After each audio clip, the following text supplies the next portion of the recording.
महापालिका आयुक्त अमोल येडगे यांनी महापालिकेच्या उत्पन्नात वाढ करणे तसेच अधिकारी आणि कर्मचाऱ्यांना त्यांच्या मूलभूत कर्तव्याच्या पालनास बांधील करण्याचा निर्धार व्यक्त केला।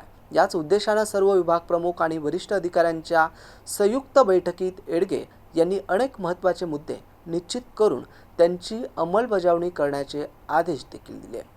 टाउन प्लॅनिंग विभागाचा आढावा घेतल्यानंतर आयुक्त अमोल येडगे यांनी इमारत परवानगीनंतर पूर्णता प्रमाणपत्राकडे देखील लक्ष देण्याच्या सूचना दिल्या। त्यांनी सांगितलं की इमारत बांधताना परवानगी घेतली जाते, मात्र अनेक इमारत मालक पूर्णता प्रमाणपत्र घेत नाहीत, त्यामुळे महापालिकेचे लाखो रुपयाचे नुकसान होत आहे।